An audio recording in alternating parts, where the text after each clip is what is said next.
The wisdom of Hindu mystics, the Upanishads, breath of the eternal, the principal text selected and translated from the original Sanskrit, translated by Swami, Prabhavamamda and Frederick, Manchester.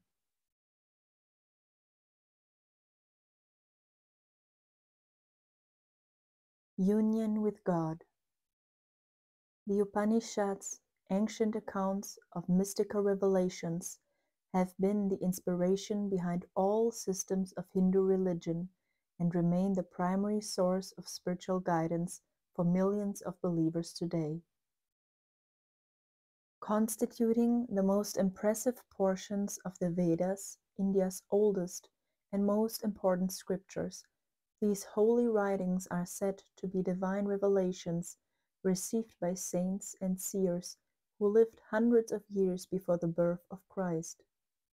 Neither dogma nor theology, these meditations concern direct, overwhelming religious experience in the midst of life and record insights into eternal truths. They are unified by their common search for the true nature of reality, and in the course of this search afford glimpses into supreme states of the soul. Swami Prabhavamamda, distinguished interpreter of Hinduism to the West and co-author of a widely read translation of the Bhagavad Gita, has collaborated with Dr. Frederick Manchester in this English version of the 12 principal Upanishads, an eloquent rendering which captures the sense, beauty, and spirit of the original. These sacred documents have influenced Greek philosophy, Judaism, and early Christianity, and have been praised by great Western thinkers like Goethe, Schopenhauer, and Emerson. They bring a vital message for modern man. Preface to the Mentor edition. Our aim in this translation has not been to achieve literal rendering, but rather allowing ourselves such freedom as seemed desirable to convey in clear and simple English the sense and spirit of the original. The Sanskrit Atman, meaning God within, we have everywhere translated by self. We have thought it better to benefit from the association with which usage has already enriched the English word, than to attempt to naturalize a foreign expression altogether devoid for Western readers of spiritual connotation. The syllable symbol of Brahman, or God, is to Hindus divine, and in their rituals it is uttered with a solemn resonance, indefinitely prolonged. Our typographical form for the recurrent benediction peace, peace, peace, is intended to suggest as nearly as possible the mode in which it is intoned. With minor exception, the original Sanskrit here rendered is verse. With minor exception, we have employed prose. In the chants which precede the several Upanishads, and especially in the hymn with which the Svetasvatara concludes, we use a form which is not verse perhaps, save by courtesy, but which has seemed to us to produce a heightened effect not readily obtainable in prose. The apparent arguments which immediately precede each Upanishad are not really arguments, since they give no proportioned epitome of the parts they precede. Rather, they indicate dominant themes. As smoke and sparks arise from a lighted fire kindled with damp fuel, even so Maitri have been breathed forth from the eternal all-knowledge and all-wisdom. What we know as the Rig Veda, the Yajur Veda, and the rest, they are the breath of the eternal. Priya Dharanayaka. Introduction. The oldest scriptures of India and the most important are the Vedas. All Orthodox Hindus recognize in them the origin of their faith and its highest written authority. The Vedas are 4 in number: Rig, Sama, Yajur, and Atharva. Each of these is divided into two parts: work and knowledge. The first is mainly made up of hymns, instructions regarding rites and ceremonies, and rules of conduct. The second is concerned with knowledge of God, the highest aspect of religious truth, and is called Upanishad. The literal meaning of Upanishad, sitting near devotedly, brings picturesquely to mind an earnest disciple learning from his teacher. The word also means secret teaching. Secret, no doubt, because a teaching vouchsafed only to those who are spiritually ready to receive and profit by it. Still, another interpretation is sponsored by the great 7th century commentator Shankara: knowledge of God, the knowledge of Brahman, the knowledge that destroys the bonds of ignorance and leads to the supreme goal of freedom. How many Upanishads once existed is unknown. 108 have been preserved, these ranging in length from a few hundred to many thousands of words, some in prose, some in verse, some part one, part the other. In style and manner they vary wildly, often within the same Upanishad, being now simply and concretely narrative, now subtly and abstractly expository, often assuming, in either case, a dialogue form. Their tone, too, fluctuates, the characteristic seriousness and evaluation finding occasional relief in homely humor. Who wrote them no one knows, nor with any accuracy when they were written. The rishis whose insight they embody remain wholly in the background, impersonal as the truth they stood for, their individual lives lost forever, and even their names. In the dark backward and abysm of time. Of the 108 extant Upanishads, 16 were recognized by Shankara as authentic and authoritative. In his commentary on the Brahma Sutras, he included quotations from 6. On the other 10 he wrote elaborate commentaries. It is these 10 which have come to be generally regarded as the principal Upanishads. Following are their names: Katha, Isha, Kena, Prasna, Mundaka, Mandukya, Taittiriya, Aitareya, Chandogya, Brihadaranyaka.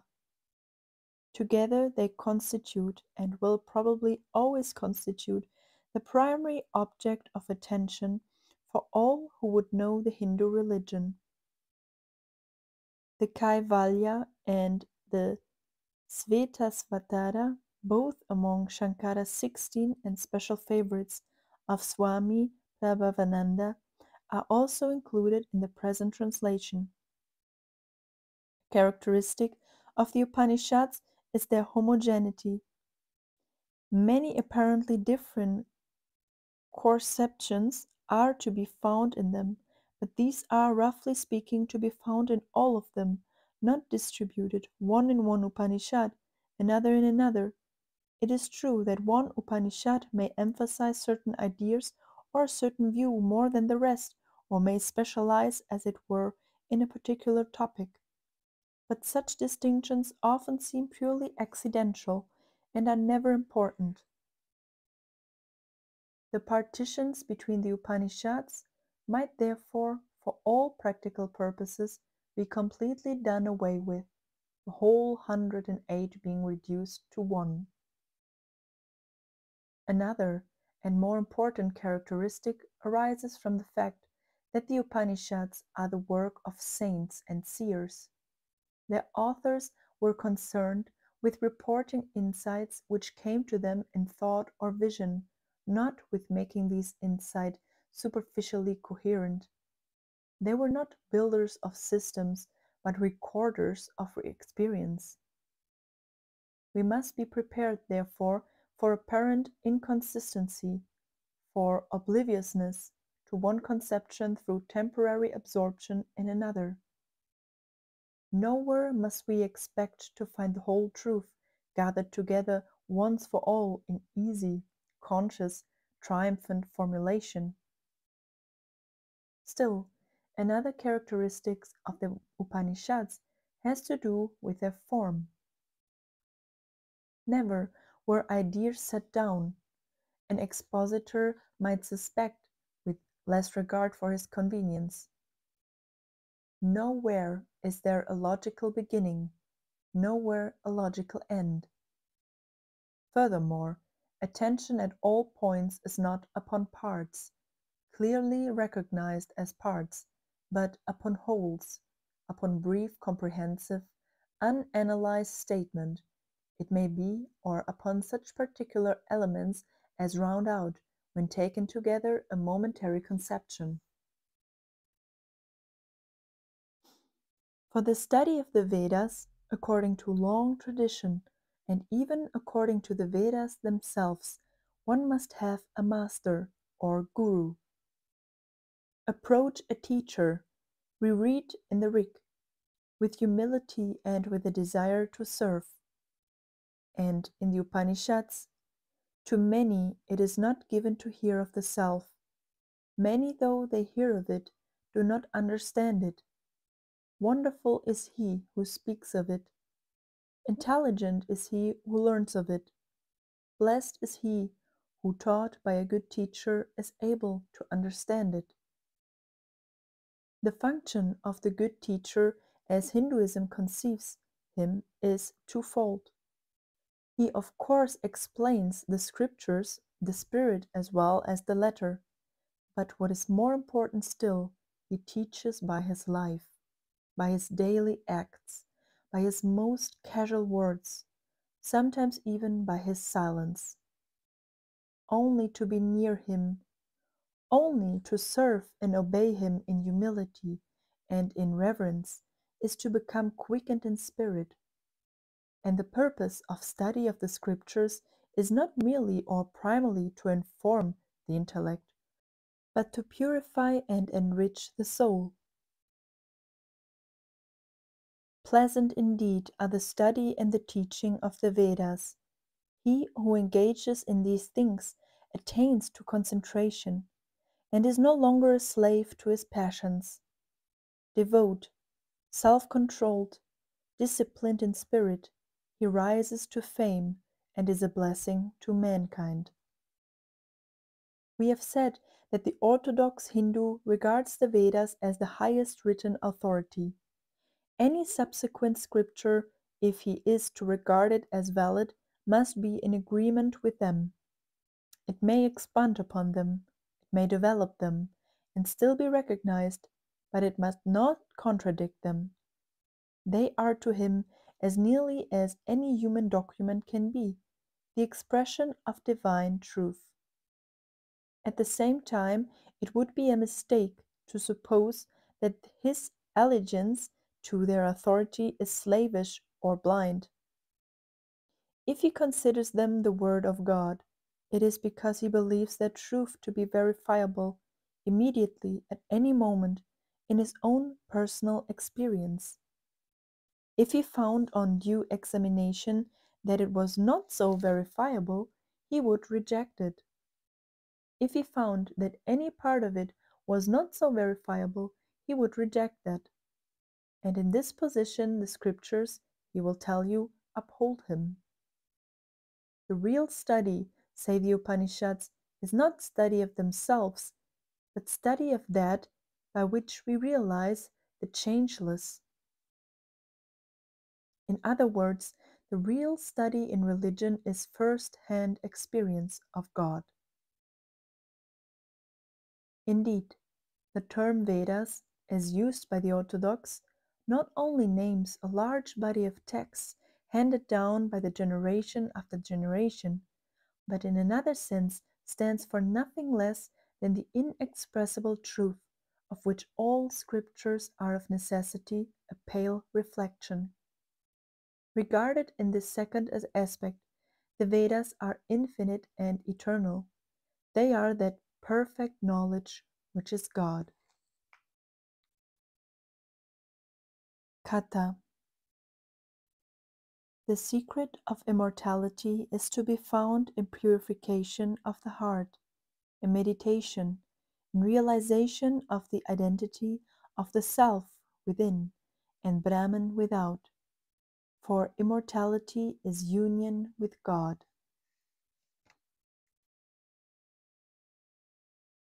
KATHA.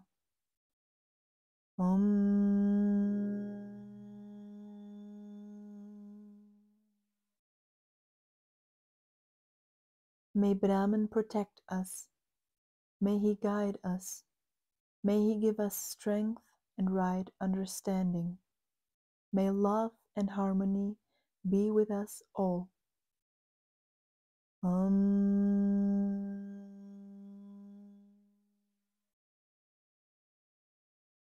Peace, peace, peace.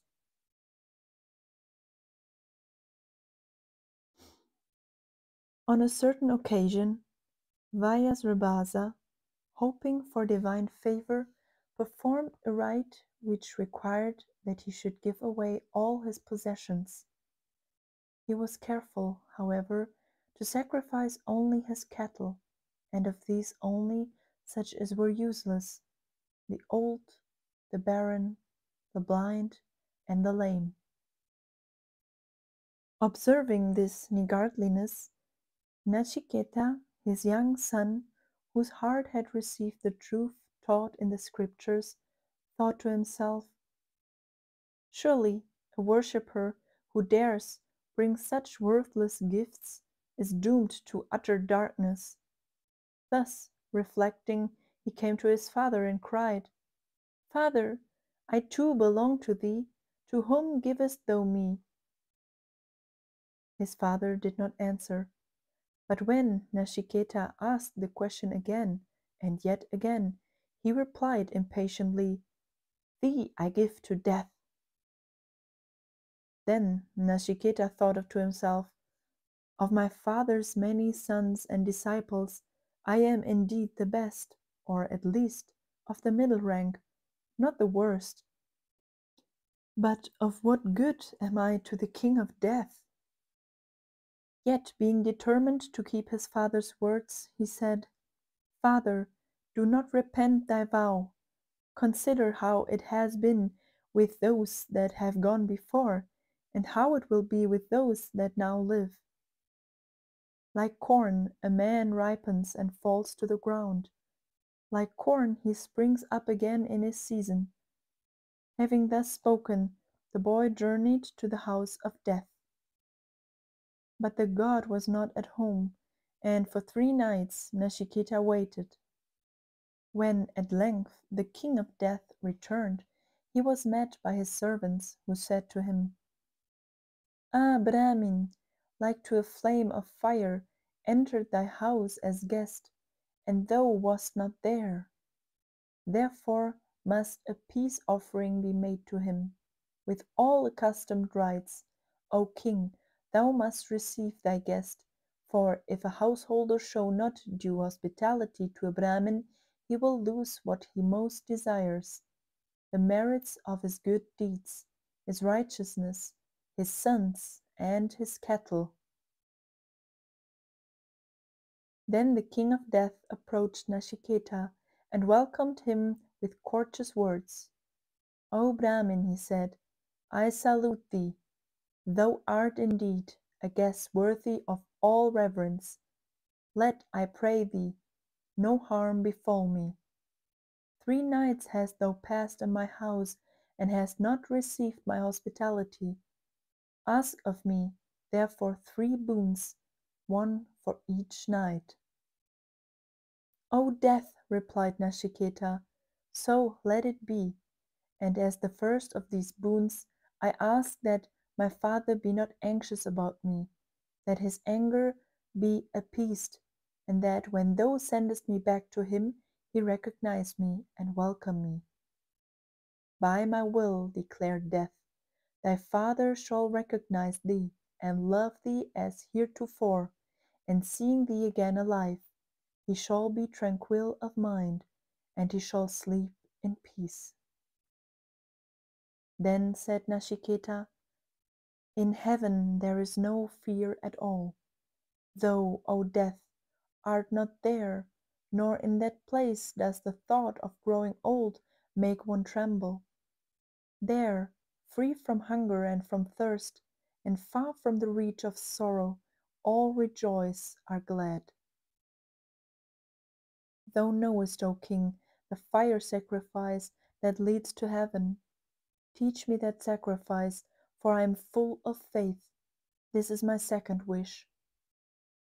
Whereupon, consenting, Death taught the boy the fire sacrifice, and all the rites and ceremonies attending it. Nachiketa repeated all that he had learned, and Death, well pleased with him, said, I grant thee an extra boon. Henceforth shall this sacrifice be called the Nachiketa sacrifice, after thy name. Choose now thy third boon. And then Nachiketa considered within himself and said, when a man dies, there is this doubt. Some say he is, others say he is not. Taught by thee, I would know the truth. This is my third wish. Nay, replied Death, even the gods were once puzzled by this mystery. Subtle indeed is the truth regarding it, not easy to understand. Choose thou some other boon, O Nachiketa. But Nachiketa would not be denied. Thou sayest, O Death, that even the gods were once puzzled by this mystery, and that it is not easy to understand. Surely there is no teacher better able to explain it than thou, and there is no other boon equal to this.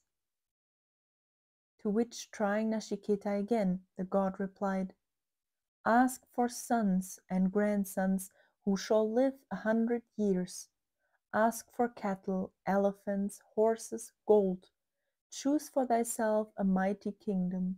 Or if thou canst imagine aught better, ask for that, not for sweet pleasures only, but for the power, beyond all thought, to taste their sweetness.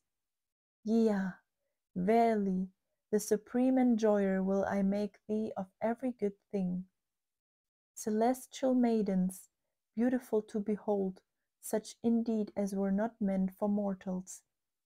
Even these, together with their bright chariots and their musical instruments, will I give unto thee, to serve thee. But for the secret of death, O Nachiketa, do not ask.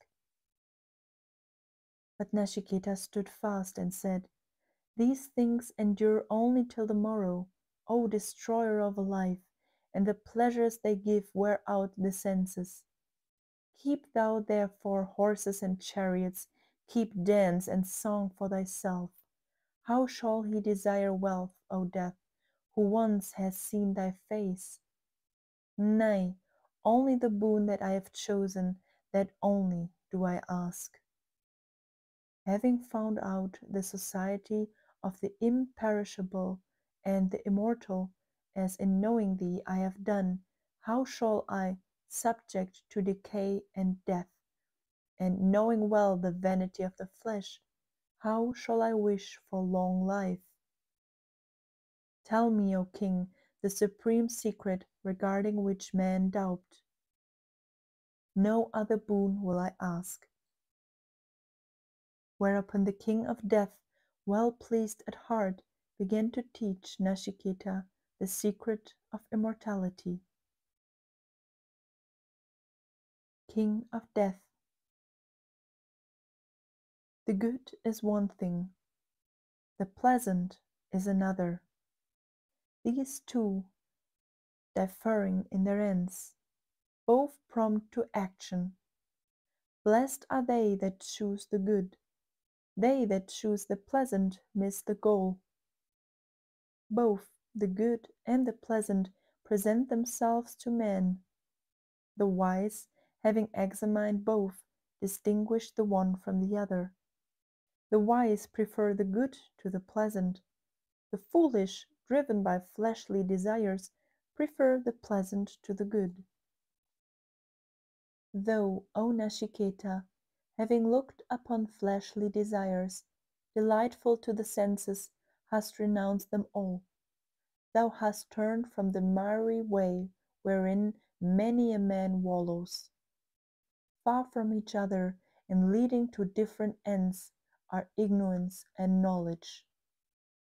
Thee, O Nachiketa, I regard as one who aspires after knowledge, for a multitude of pleasant objects were unable to tempt thee. Living in the abyss of ignorance, yet wise in their own conceit, deluded fools go round and round, the blind led by the blind.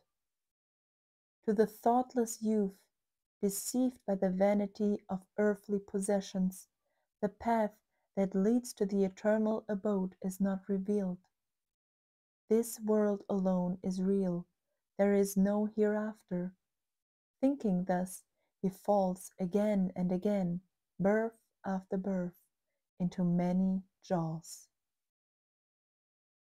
To many it is not given to hear of the self. Many, though they hear of it, do not understand it. Wonderful is he who speaks of it. Intelligent is he who learns of it.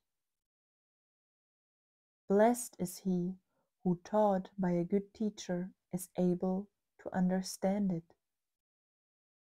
The truth of the self cannot be fully understood when taught by an ignorant man, for opinions regarding it, not founded in knowledge, vary one from another. Subtler than the subtlest of the self, and beyond all logic. Taught by a teacher who knows the self and Brahman is one, a man leaves vain theory behind and attains to truth. The awakening which thou hast known does not come through the intellect, but rather in fullest measure from the lips of the wise. Beloved Nachiketa, blessed, blessed art thou, because thou seekest the eternal. Would that I had more pupils like thee. Well, I know that earthly treasure lasts but till the morrow, for did not I myself, wishing to be king of death, make sacrifice with fire? But the sacrifice was a fleeting thing, performed with fleeting objects, and small is my reward, seeing that only for a moment will my reign endure. The goal of worldly desire, the glittering objects for which all men long, the celestial pleasures they hope to gain by religious rites, the most sought after of miraculous powers, all these were within thy grasp, but all these with firm resolve thou hast renounced. The ancient, effulgent being, the indwelling spirit, subtle, deep hidden in the lotus of the heart, is hard to know. But the wise man following the path of meditation knows him, and is freed alike from pleasure and pain. The man who has learned that the self is separate from the body, the senses, and the mind, and has fully known him, the soul of truth, the subtle principle, such a man verily attains to him, and is exceeding glad, because he has found the source and dwelling place of all felicity. Truly do I believe, O Nachiketa, that for thee the gates of joy stand open. Nachiketa, teach me, O king, I beseech thee, whatsoever thou knowest to be beyond right and wrong, beyond cause and effect, beyond past, present, and future. King of death, of that goal which all the Vedas declare, which is implicit in all penances, and in pursuit of which men lead lives of continence and service, of that will I briefly speak. It is Om. This syllable is Brahman. This syllable is indeed supreme. He who knows it obtains his desire.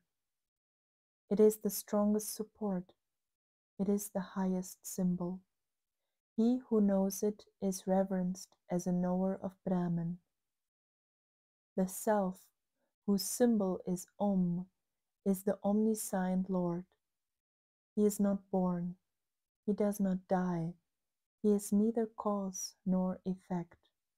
This ancient one is unborn, imperishable, eternal. Though the body be destroyed, he is not killed. If the slayer think that he slays, if the slain think that he is slain, neither of them knows the truth. The Self slays not, nor is he slain. Smaller than the smallest, greater than the greatest, this Self forever dwells within the hearts of all. When a man is free from desire, his mind and senses purified, he beholds the glory of the Self and is without sorrow. Though seated, he travels far. Though at rest, he moves all things. Who but the purest of the pure can realize this effulgent being, who is joy and who is beyond joy? Formless is he, though inhabiting form. In the midst of the fleeting he abides forever. All-pervading and supreme is the Self. The wise man, knowing him in his true nature, transcends all grief. The Self is not known through study of the scriptures, nor through subtlety of the intellect, nor through much learning, but by him who longs for him is he known. Verily, unto him does the Self reveal his true being. By learning a man cannot know him. If he desist not from evil, if he control not his senses, if he quiet not his mind and practice not meditation, to him Brahmins and Kshatriyas are but food, and death itself a condiment. Both the individual self and the universal self have entered the cave of the heart, the abode of the Most High, but the knowers of Brahman and the householders who perform the fire sacrifices see a difference between them as between sunshine and shadow. May we perform the Nashiketa sacrifice, which bridges the world of suffering. May we know the imperishable Brahman, who is fearless and who is the end and refuge of those who seek liberation. Know that the Self is the rider and the body the chariot, that the intellect is the charioteer and the mind the reins. The senses, say the wise, are the horses. The roads they travel are the mazes of desire. The wise call the Self the enjoyer when he is united with the body, the senses, and the mind. When a man lacks discrimination and his mind is uncontrolled, his senses are unmanageable like the restive horses of a charioteer. But when a man has discrimination and his mind is controlled, his senses, like the well-broken horses of a charioteer, lightly obey the rein. He who lacks discrimination, whose mind is unsteady and whose heart is impure, never reaches the goal, but is born again and again. But he who has discrimination, whose mind is steady and whose heart is pure, reaches the goal, and having reached, it is born no more. The man who has a sound understanding for charioteer and a controlled mind for reins, He it is that reaches the end of the journey, the supreme abode of Vishnu, the all-pervading. The senses derive from physical objects from mind, mind from intellect, intellect from ego, ego from the unmanifested seed, and the unmanifested seed from Brahman, the uncaused cause. Brahman is the end of the journey. Brahman is the supreme goal. This Brahman, this self, deep hidden in all beings, is not revealed to all, but to the seers, pure in heart, concentrated in mind. To them is he revealed. The senses of the wise man obey his mind obeys his intellect obeys his ego, and his ego obeys the self. Arise, awake, approach the feet of the Master, and know that, like the sharp edge of a razor, the sages say is the path. Narrow it is and difficult to tread, soundless, formless, intangible, undying, tasteless, odorless, without beginning, without end, eternal, immutable, beyond nature is the self. Knowing him as such, one is freed from death. The narrator. The wise man, having heard and taught the eternal truth revealed by the king of death to Nachiketa, is glorified in the heaven of Brahma. He who sings with devotion the supreme secret in the assembly of the Brahmins, or at the rites in memory of his fathers, is rewarded with rewards immeasurable. King of death. The self-existent made the senses turn outward. Accordingly, man looks toward what is without and sees not what is within. Rare is he who, longing for immortality, shuts his eyes to what is without and beholds the self. Fools follow the desires of the flesh and fall into the snare of all-encompassing death. But the wise, knowing the self as eternal, seek not the things that pass away. He through whom man sees, tastes, smells, hears, feels, and enjoys is the omniscient Lord. He verily is the immortal self. Knowing him, one knows all things. He through whom man experiences the sleeping or walking states is the all-pervading self.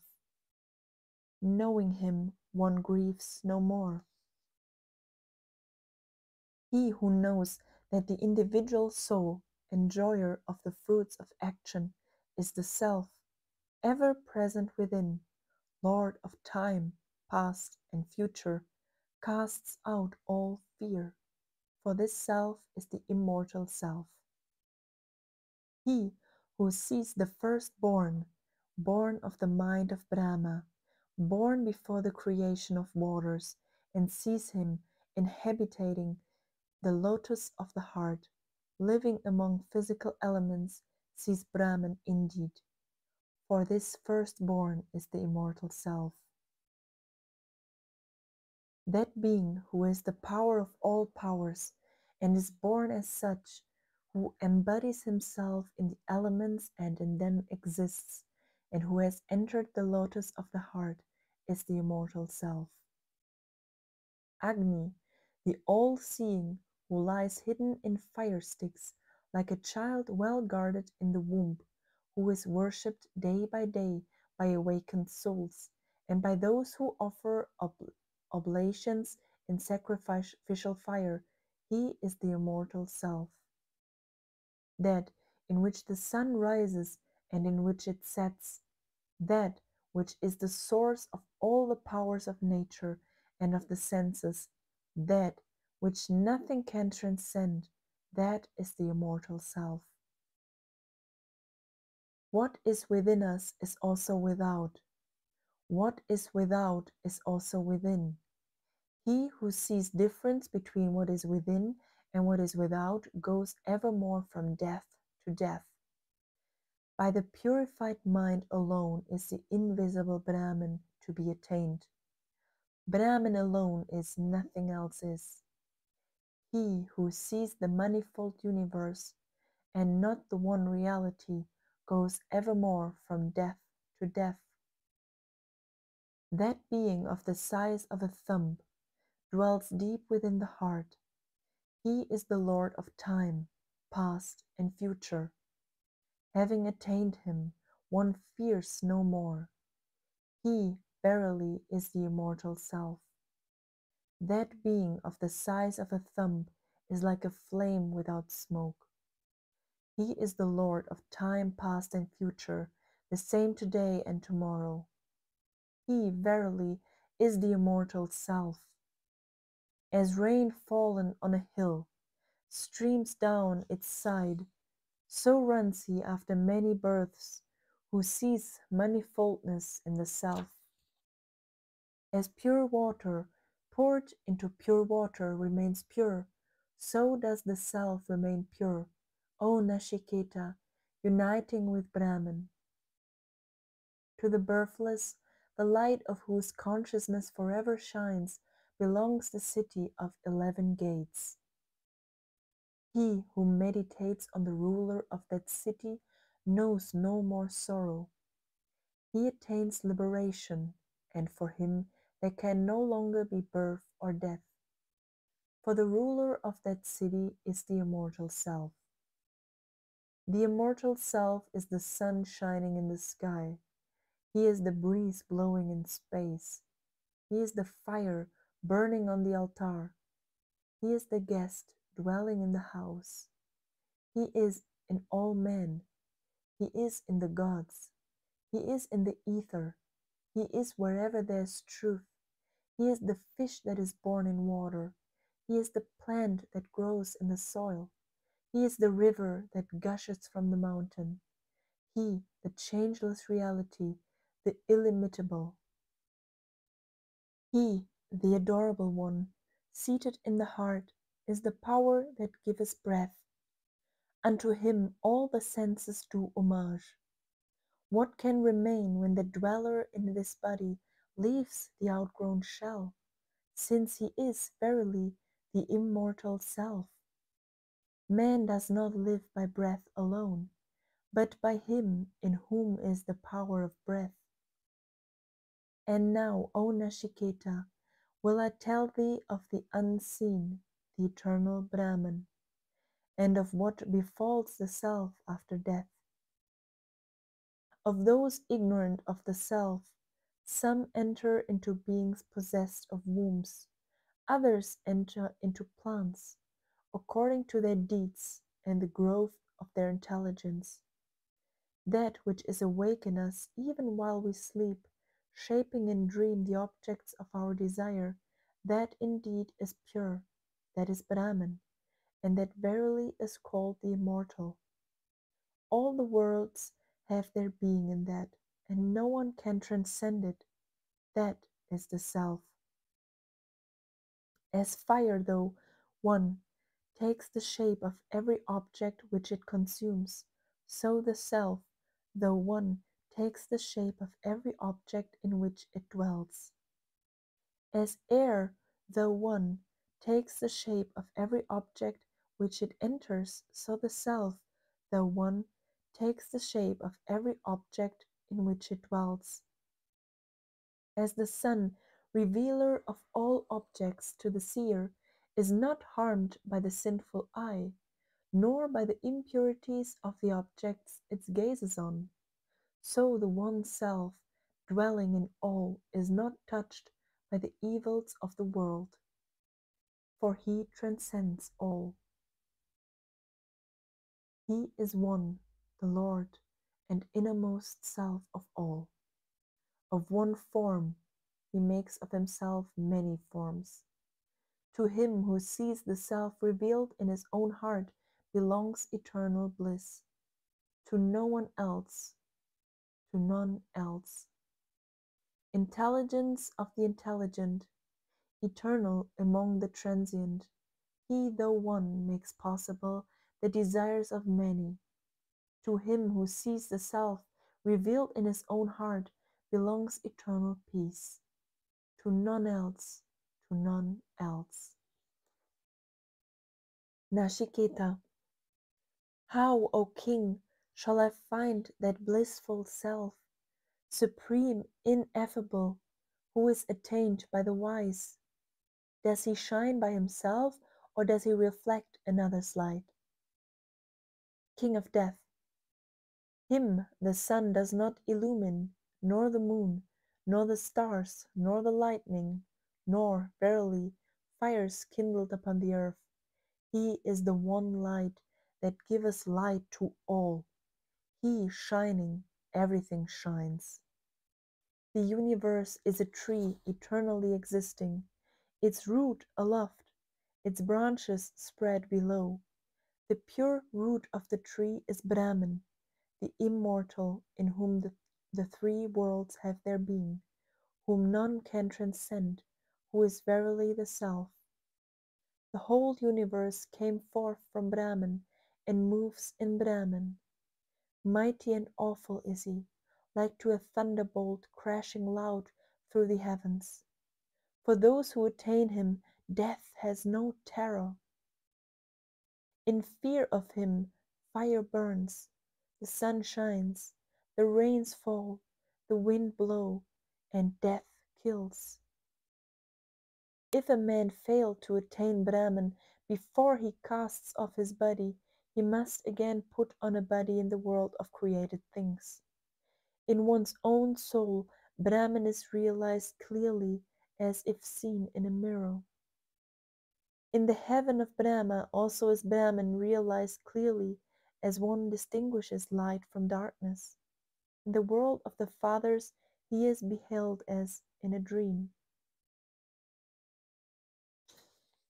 In the world of angels he appears as if reflected in water. The senses have this separated origin in their several objects. They may be active as in the waking state, or they may be inactive as in sleep. He who knows them to be distinct from the changeless selves grieves no more. Above the senses is the mind. Above the mind is the intellect. Above the intellect is the ego. Above the ego is the unmanifested seed, the primal cause. And verily beyond the unmanifested seed is Brahman, the all-pervading spirit, the unconditioned knowing whom one attains to freedom and achieves immortality. None beholds him with the eyes, for he is without visible form. Yet in the heart he is revealed, through self-control and meditation. Those who know him become immortal. When all the senses are stilled, when the mind is at rest, when the intellect wavers not, then, say the wise, is reached the highest state. This calm of the senses and the mind has been defined as yoga. He who attains it is freed from illusion. In one not freed, delusion, this calm is uncertain, unreal. It comes and goes. Brahman words cannot reveal, mind cannot reach, eyes cannot see. How then, save through those who know him, can he be known? There are two selves, the apparent self and the real self. Of these it is the real self, and he alone, who must be felt as truly existing. To the man who has felt him as truly existing, he reveals his innermost nature. The mortal in whose heart desire is dead becomes immortal. The mortal in whose heart the knots of ignorance are united becomes immortal. These are the highest truths taught in the scriptures. Radiating from the lotus of the heart, there are 101 nerves.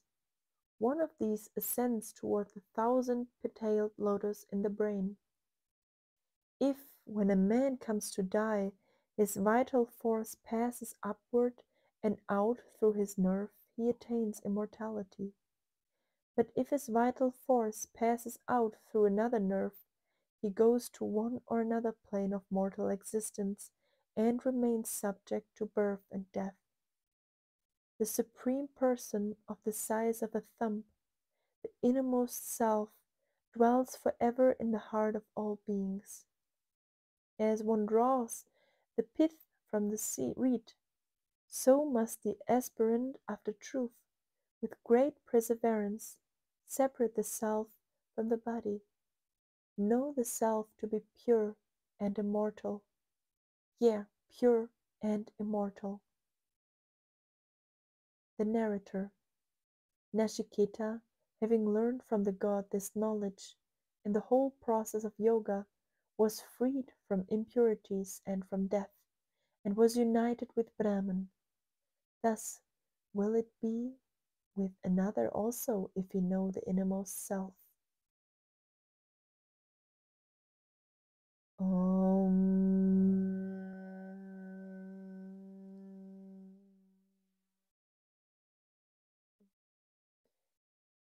Peace, peace, peace.